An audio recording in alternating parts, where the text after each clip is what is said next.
In the world of crocodiles, size is everything. And this one is an absolute monster. At 6 meters long, he's the boss of a gang of reptilian killers. The gang takes down and takes apart any animal within their grasp. But everything belongs to the boss. He rules by sheer size and explosive violence. He will maim or kill to keep control. But this year, a young male takes on the brutal hierarchy of the Croc Ganglands.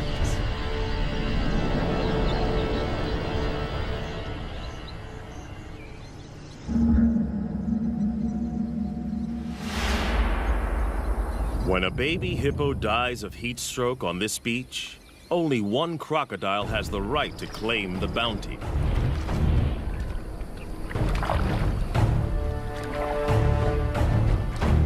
He is the Croc Boss, the godfather of the ganglands. In crocodile hierarchy, size is power. And for many, many years, his 1,000 kilograms has topped the scales. As biggest croc on the beach, all food is his.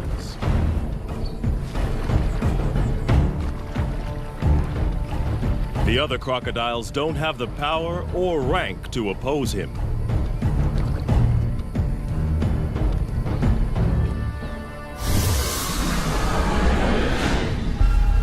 The boss didn't discover this carcass. One of the subdominant males found the prize.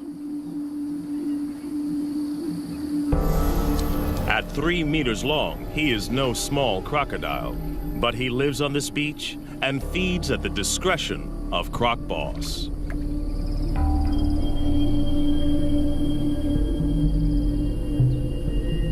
All the smaller crocodiles understand the rules. They only eat if the boss allows it. All along the river, territories work the same. Sections, each as big as 4 Olympic swimming pools, are dominated by a single large crocodile and his gang.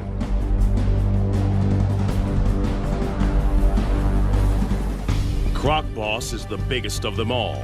But for most of the year, there is a peaceful truce between him and the other leaders. Border skirmishes mostly occur during the mating season. Smaller crocodiles may join the gang as long as they obey 3 simple rules. Croc Boss gets the best food.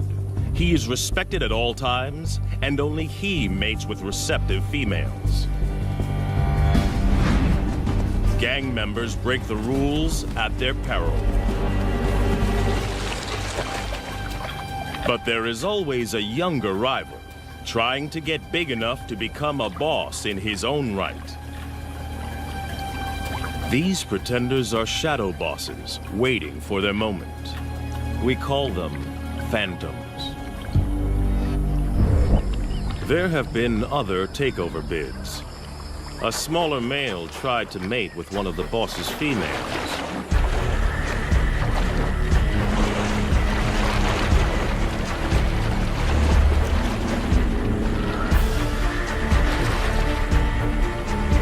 It was a reckless move.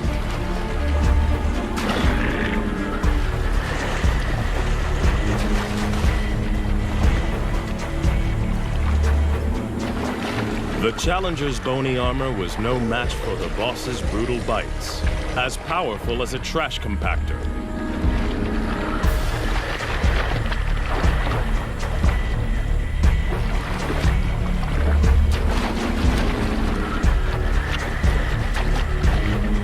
Discipline was swift and terminal.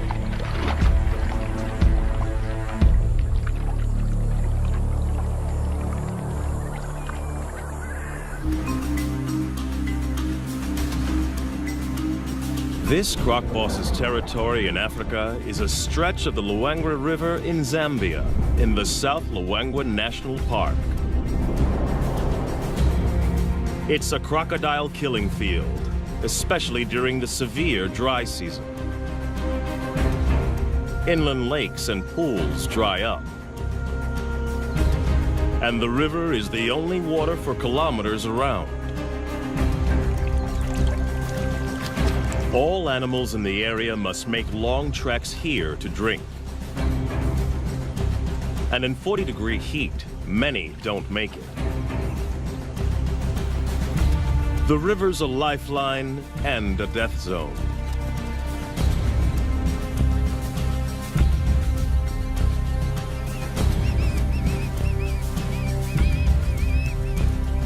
For the croc gangs, the living is easy.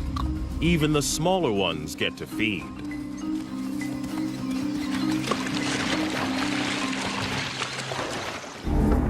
But crocs aren't the only gangs in town. Lions also know the riverbanks are teeming with easy pickings. And they're willing to fight the crocs for food. This puku antelope's caught between a rock and a hard place. After fleeing from the lions, he's stranded on an island in the croc-infested river. He's got to get off or starve.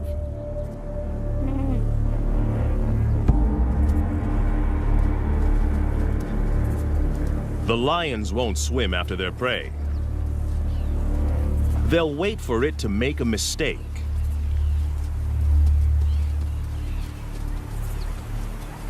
The puku's biggest threat lies in the water.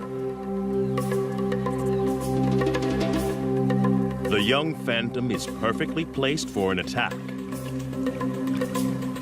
Away from the gang, this antelope is his to lose. There's no way the croc can catch the puku on the land. But there's no way the puku can outswim the croc. It's like a game of chess with life and death stakes.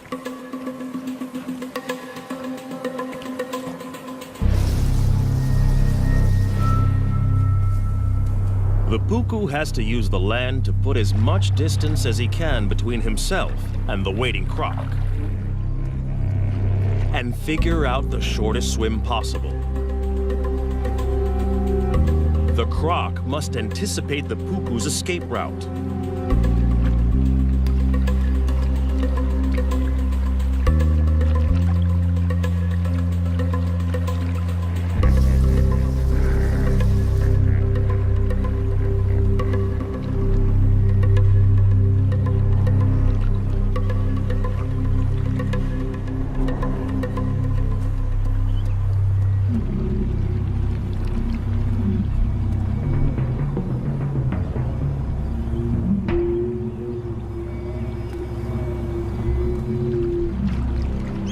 Life boils down to a simple equation of speed versus distance.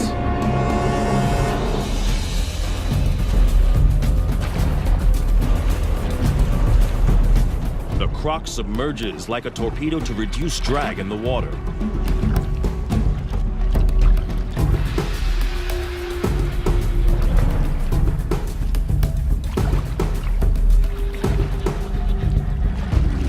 But his top speed of 10 kilometers per hour is not fast enough.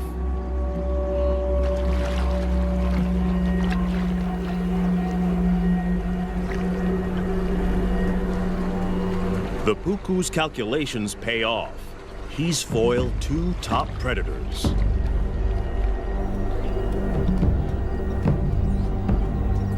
The young croc misses an easy kill.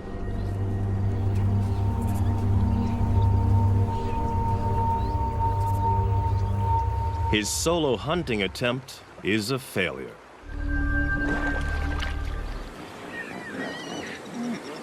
But the dry season has another food bonus on offer. Huge numbers of hippos crush together in the Luangwa's diminishing deep water holes to keep cool. No crocodile, even one as big as Croc Boss, would attack a full-grown hippo.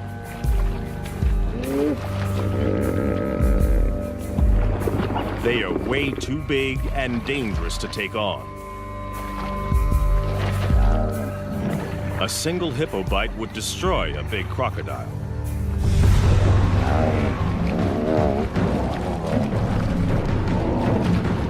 But the crocs don't need to try to kill the hippos.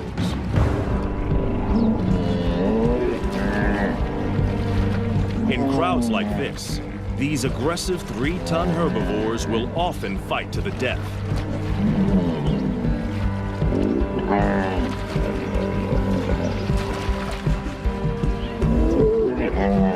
Leaving the croc gangs with a meat bonanza.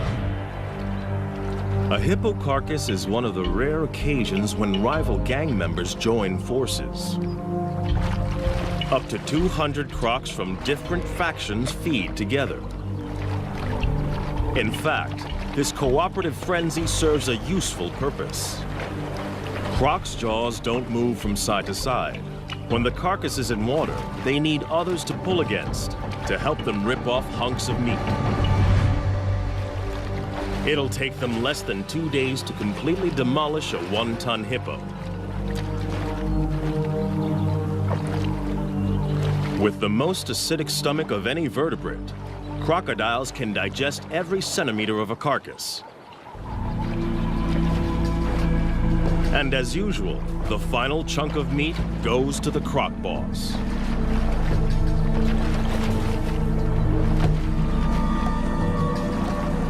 No other croc has the power to argue. Cooperation is officially over.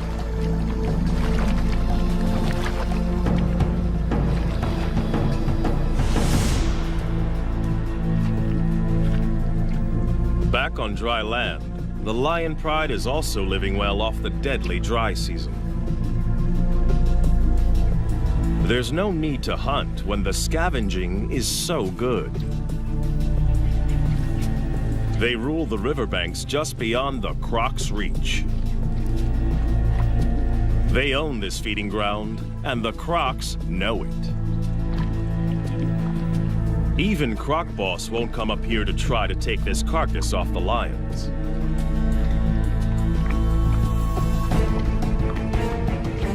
But anything that dies closer to the water is in no man's land. And that means war. Lion versus croc.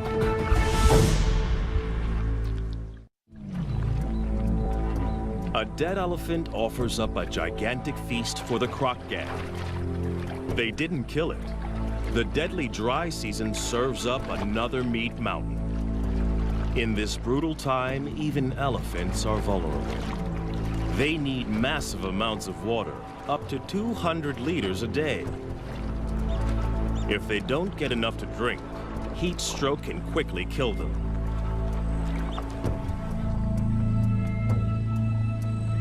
The crocs have the carcass now, but they don't own it. It's right in the conflict zone. The lions have started feeding on it, and they haven't finished. This prize is too big to give up without a fight.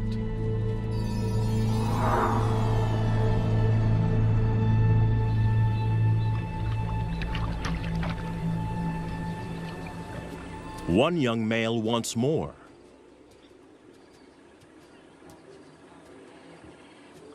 His scrappy mane indicates he's barely 2 years old, but he's big and dangerous.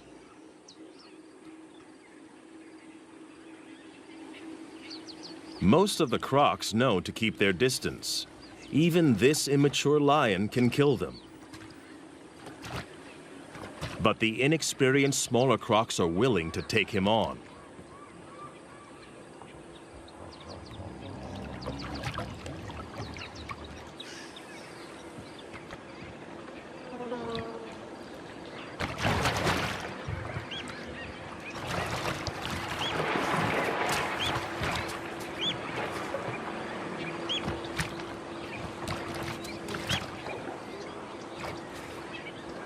This is not a competition Croc Boss needs to get into.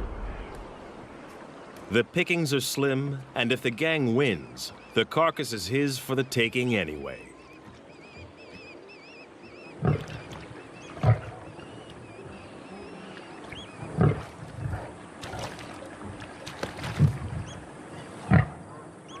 Without backup, the young lion isn't sure of himself.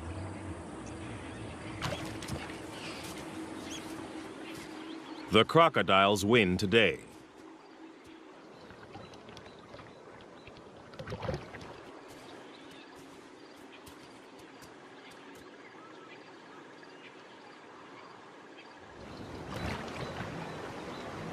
The gang now goes to work as fast as they can. It's a race to rip as much meat as possible from the carcass.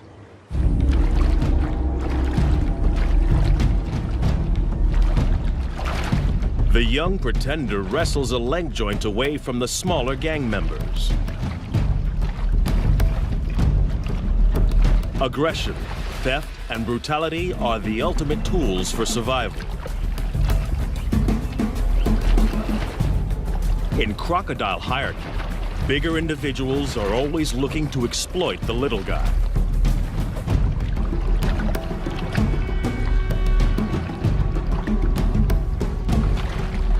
The smaller crocs have learned well from the master.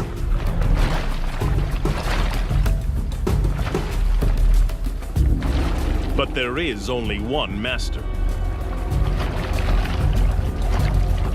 Croc Boss comes to claim his dues.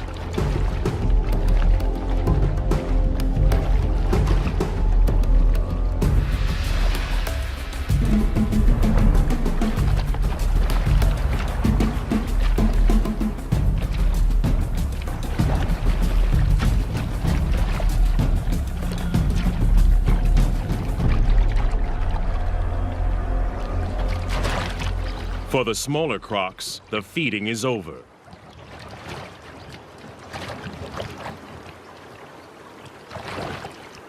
There is no way for the Phantom to mount a challenge.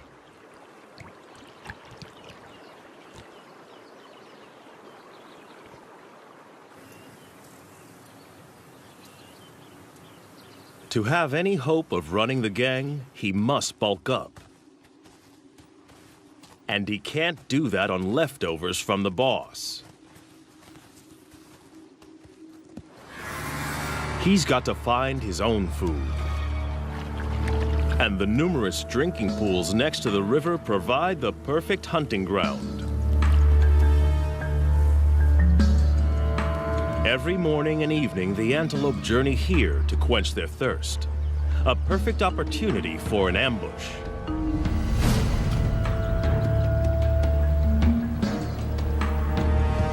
But the impala are on high alert.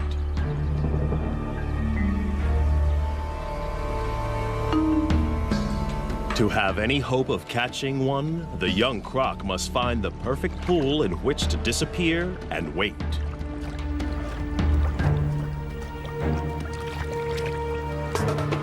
The impala are smart to the crocodile's strategy.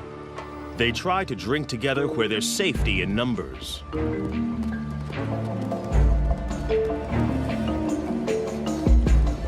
The crocodile must wait for a loner.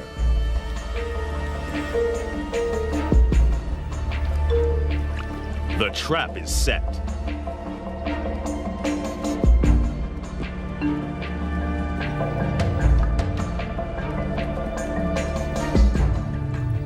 He can hold his breath for 2 hours.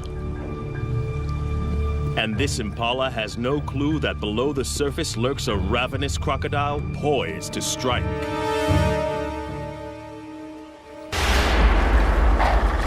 The young croc blows it. Impatience costs him a meal. Crocs can launch their entire body out of the water in less than half a second. But timing is everything. And he has a lot to learn.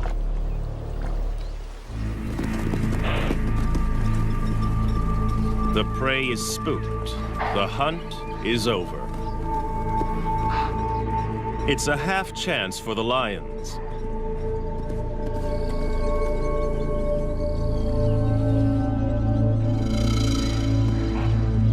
But it's a long chase, too exposed. And they're not that desperate.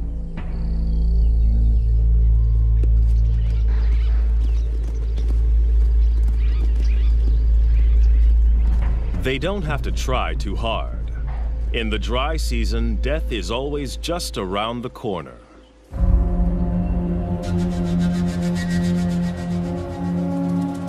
After the unsuccessful hunt, the young croc has to recover and recharge his batteries. Crocodiles bask to keep their body temperature up and digest more efficiently. Crocodiles are not cold-blooded. Their bodies are as warm as ours most of the time. They just have to work harder to keep their temperature between 33 and 35 degrees. Phantom needs to regain energy. During extreme exertion, crocodiles build up a huge amount of lactic acid. This is toxic and must be eliminated from their systems. The only way is rest. Part of Croc Boss's success is his energy strategy.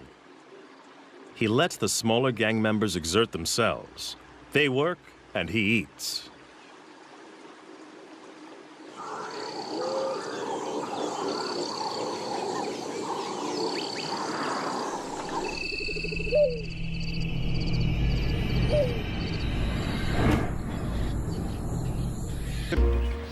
And they have the most unexpected allies. Water birds are usually fair game for crocodiles. But during the dry season, there's a truce. The birds don't fear the crocs. Instead, they collaborate with them. As water disappears from the inland lagoons, fish become trapped in the shallows. Jammed together, they are easy for the birds to catch. Every attempt nets a mouthful of fish. The crocodiles benefit in exactly the same way and work with the birds to corral the fish into ever tighter spaces.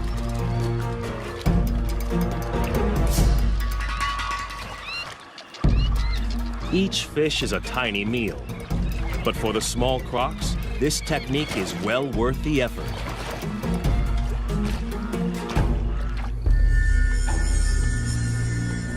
But for a monster like Croc Boss, chasing small fry is a total waste of energy. He'll wait and preserve his energy for bigger game and other activities that are his alone to enjoy.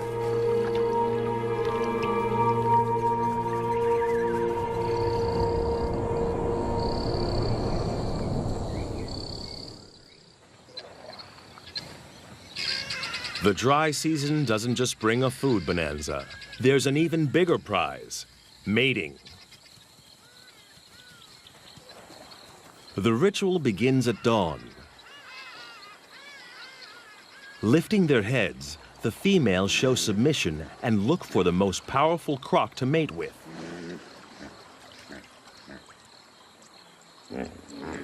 The boss raises his body and literally stands out in the river. It's a visible sign of his status. By rights, all receptive females are his.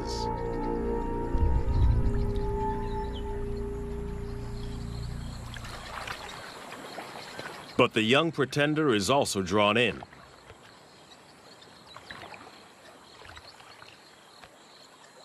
The females secrete a pheromone into the water. It signals they're ready.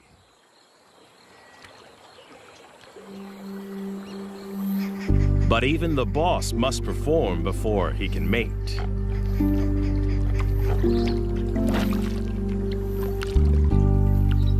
It's the only situation he cannot control.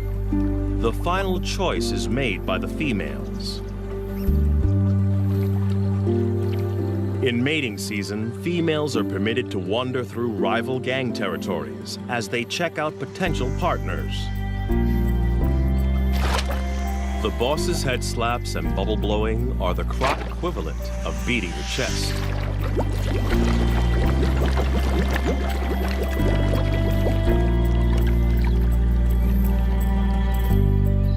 It works.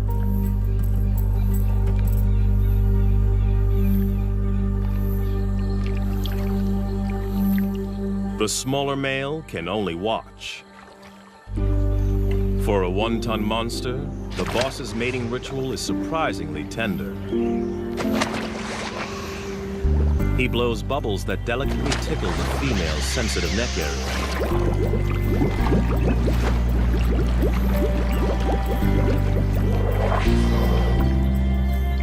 The pair will remain together for up to 1 hour before choosing new partners.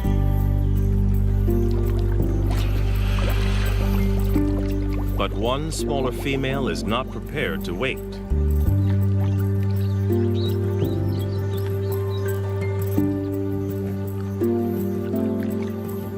She's interested in the younger rival.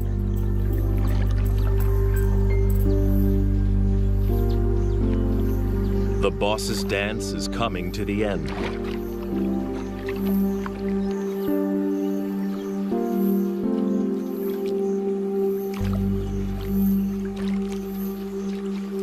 The pair submerges for their final act.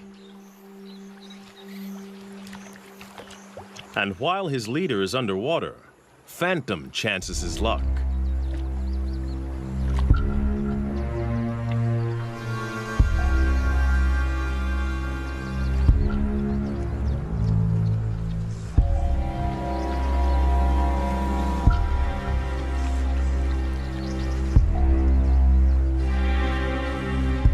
But the boss didn't get where he is by being inattentive.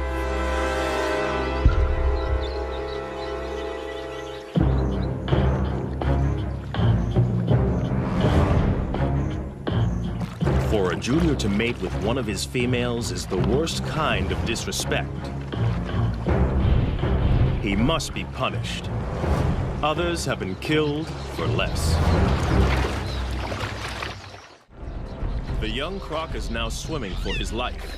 He's offended in the worst way. And Croc Boss will kill him if he can catch him. But his chase is half-hearted. The boss is still distracted by the mating privileges that come with his position.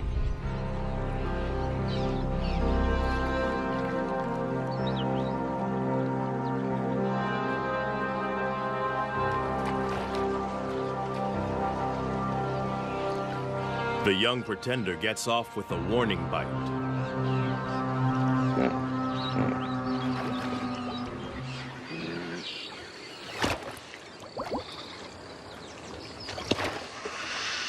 Now the insubordinate is dealt with.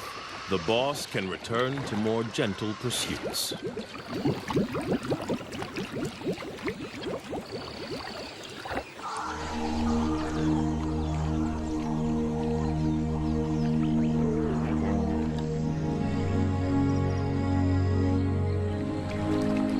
The right to mate is still a long way off for this young croc. He needs to grow. And to do that, he's got to grab every opportunity to hunt.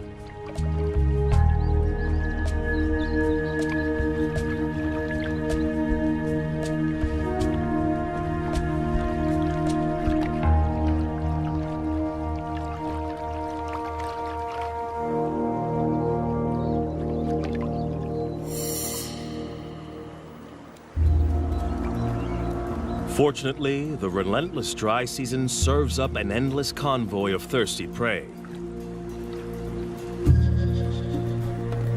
Twice a day, regular as clockwork, impala and wildebeest gather to drink.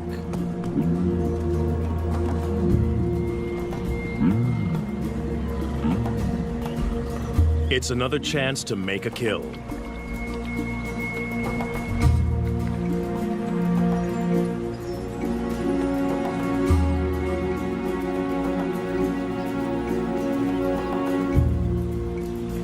These impala are safe. They know exactly where the danger lurks.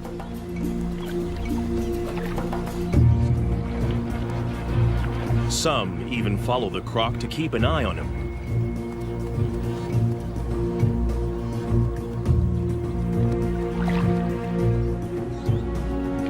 He is searching for the perfect place to spring a trap.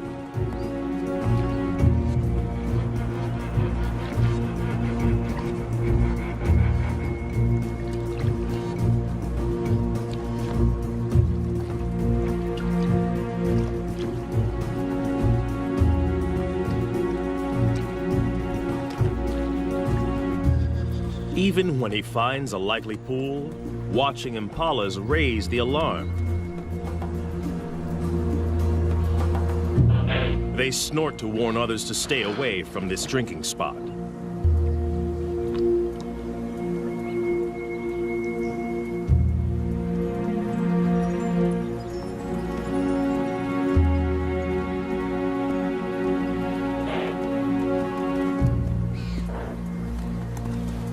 But with an unending stream of animals coming to drink, it isn't long before one individual doesn't get the message.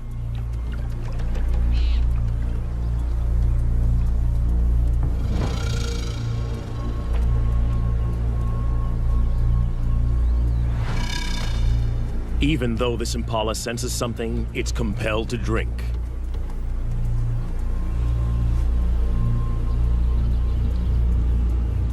Thirst overrides fear. But it's braced for danger.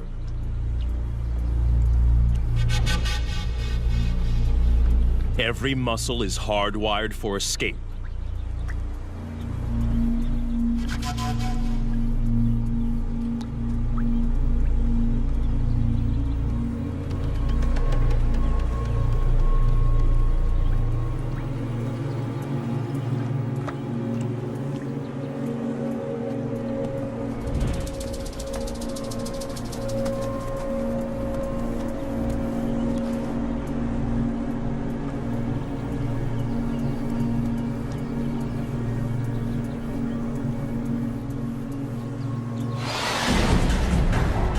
Perfect strike. But can the young croc hang on? For a second, it looks like this impala might escape. But it dislocates its leg, and it's all over.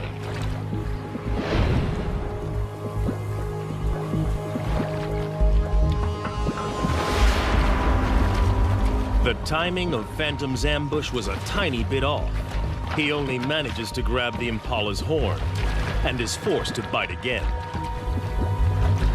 But in the struggle, the impala's leg is tangled in its own horn, and it's all over.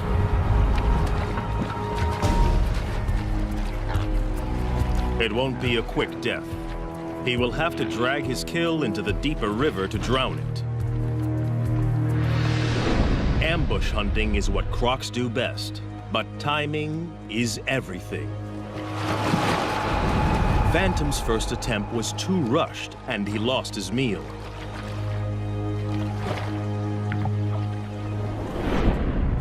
But the young pretender is learning. This time, he patiently waited for the impala to make a crucial mistake.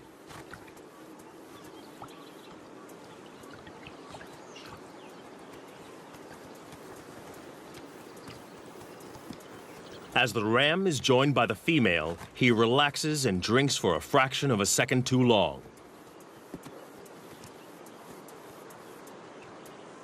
A fatal error.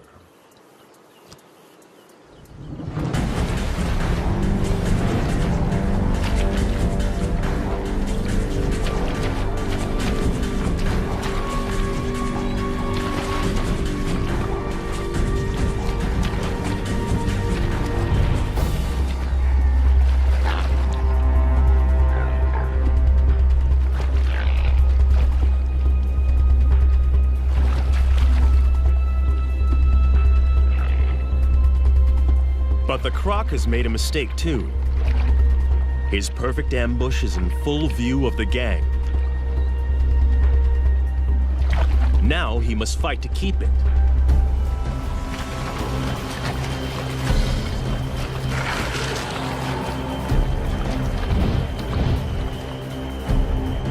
And the croc boss has also seen the takedown.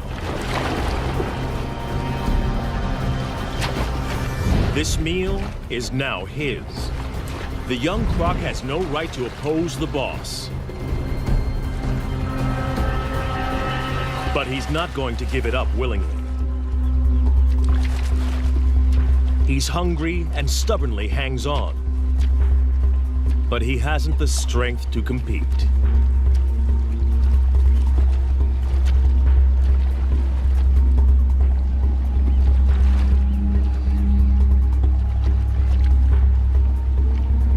The rest of the gang fights to get a bite onto the Impala.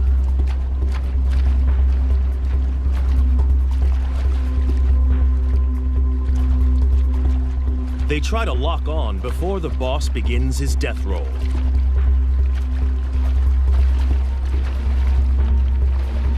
As the giant spins, he literally tears the Impala to pieces. Any of the gang that can hang on may end up with a big chunk of meat. The Impala has gone from living animal to meat chunks in a couple of seconds. Some of the gang manages to snag a piece, but not the Pretender. In the ganglands, catching the prey doesn't guarantee you eat the prey. Hunting and fighting are a major drain on a smaller crocodile's energy reserves. Phantom must rest to build up his strength.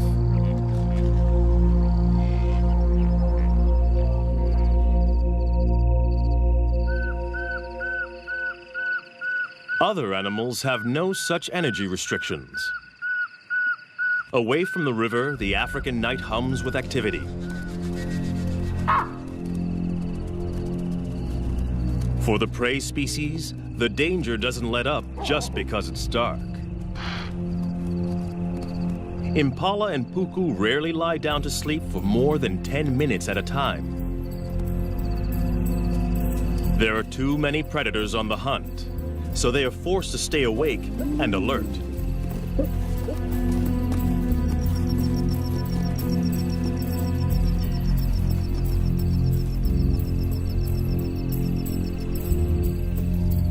Lions take advantage when the crocodiles can't.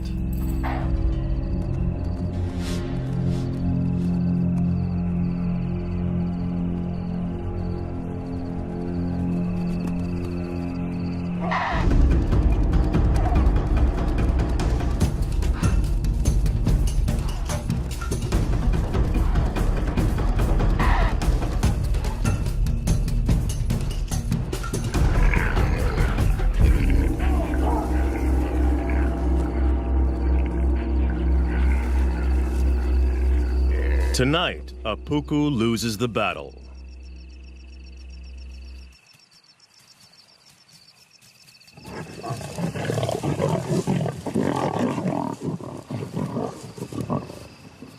Dry season around the Luangwa River is not a good time to be a herbivore.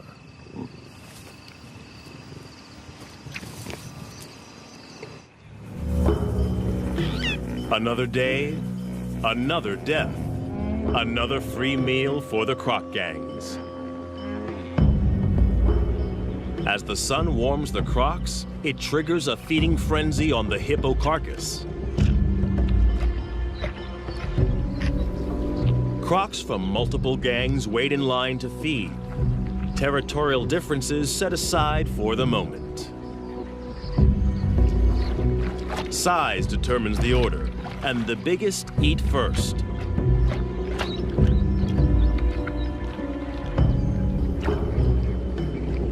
The young Pretender and the other smaller crocs must wait.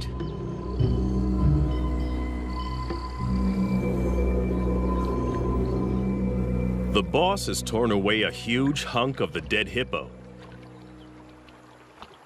And in a strange twist, he is now being harried by a living hippo. One of the few creatures that can kill a big crocodile.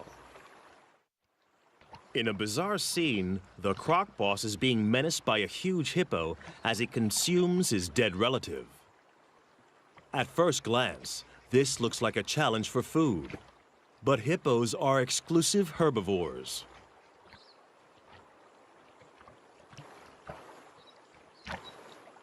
They've been known to lick carcasses, possibly for salt or minerals.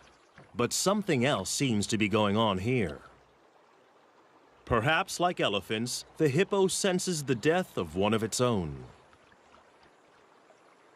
But it looks like the hippo is being aggressive. Perhaps this is some kind of primitive emotional reaction. Whatever the hippo's motivation, the huge crocodile knows this is dangerous. With 50-centimeter-long canines and a bite force 27 times more powerful than a human's, this hippo could easily skewer the huge croc. For the first time in a long time, the boss is being pushed around by a bigger beast.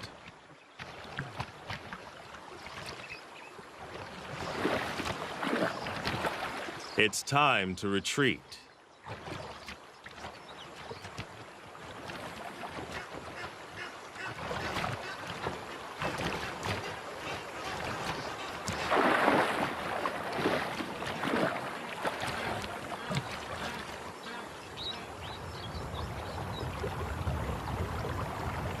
Success in a croc gang is all about being a consummate opportunist. And now the young croc sees an opening. A chance for food. Perhaps the possibility to gain ground in the gang. But the croc boss doesn't share. And this bid for food has been interpreted differently.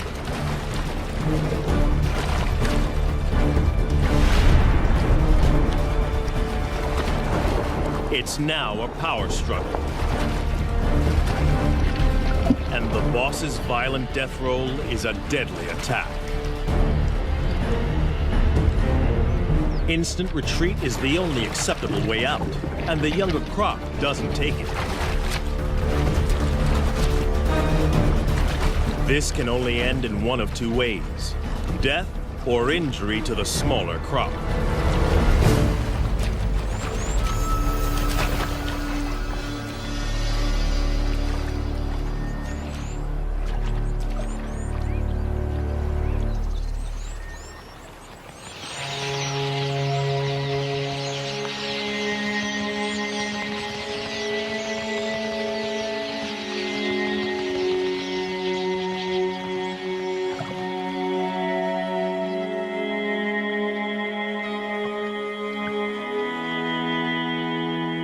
He gets off lightly. He is alive. But it's still a disaster.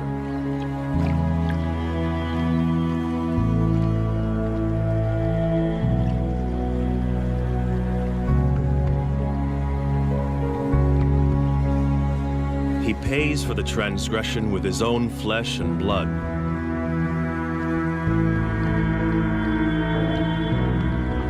The monster croc ripped his top jaw clean off.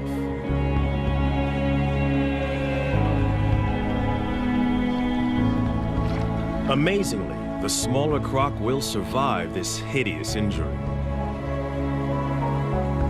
Crocodiles have special antibodies to help them heal from massive wounds. But it will not regrow. He is not just deformed, but terribly handicapped. His journey to the top position is over. From now on, he will be the last in line to feed. The croc boss and every crocodile, small or large, must now be shown subservience by the challenger. Even by nature's own harsh measures, the croc ganglands are a brutal environment, where size and uncompromising violence rule.